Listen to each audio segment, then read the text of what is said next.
Nining adlaw igsuon, gi-remind kita sa Dios, gipahinumduman kita niya sa iyang mga sugo sa matag usa kanato.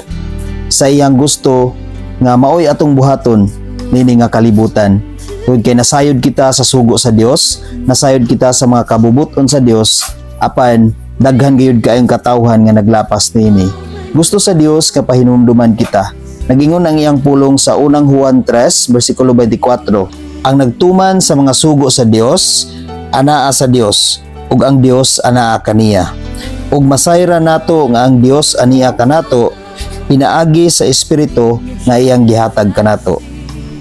Ingon ang pulong sa Dios igsuon nga kung magtuman kita sa kabubuton sa Dios, kung magtuman kita sa sugo sa Dios, tungod kay nasayod kita kung unsa kadtong mga sugo sa Dios, kung unsa kadtong makapahimuot sa Dios, kung nagtuman kita ni ana, ingon siya, ang Dios ania kanato.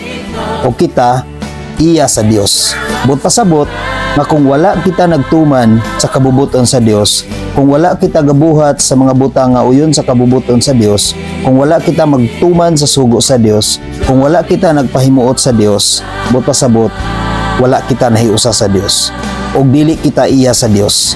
Mao kana ang gusto ni Lord igsuon, mao ang gusto ni Lord igsuon nga i-remind kita nga atong ikinabuhi kung unsa kadtong mga sugo sa Dios kanato, kung unsa kadtong mga butang nga makapahimuot sa Dios. Kung kay gusto sa Dios nga kita mahiusa kaniya, o gusto sa Dios nga ang Dios ania kanato sa kanunay. Masayran gayud nato nga kanang tawhana nagkinabuhi nga adunay espiritu sa Dios. Tungod kay dili gayud kana siya magbuhat sa mga butang nga dili makapahimuot sa Dios, nga sukwahi diya sa Dios. Ang gusto sa Dios nga atong puy-an ang iyang espiritu nga iyang gihatag kanato. Isip mga niluwas ni Kristo, isip mga giluwas sa iyang anak nga iyang gipadala nini nga kalibutan.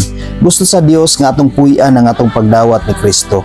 Gusto sa Dios nga atong puy-an ang atong pagkinabuhi nini nga kalibutan, isip mga liluwas ni Kristo. Ug magkinabuhi kita sa kanunay nga naa ang espiritu sa Dios. Atong ipakita sa Dios nga kita matinud-anon nga nagtuman sa iyang sugo.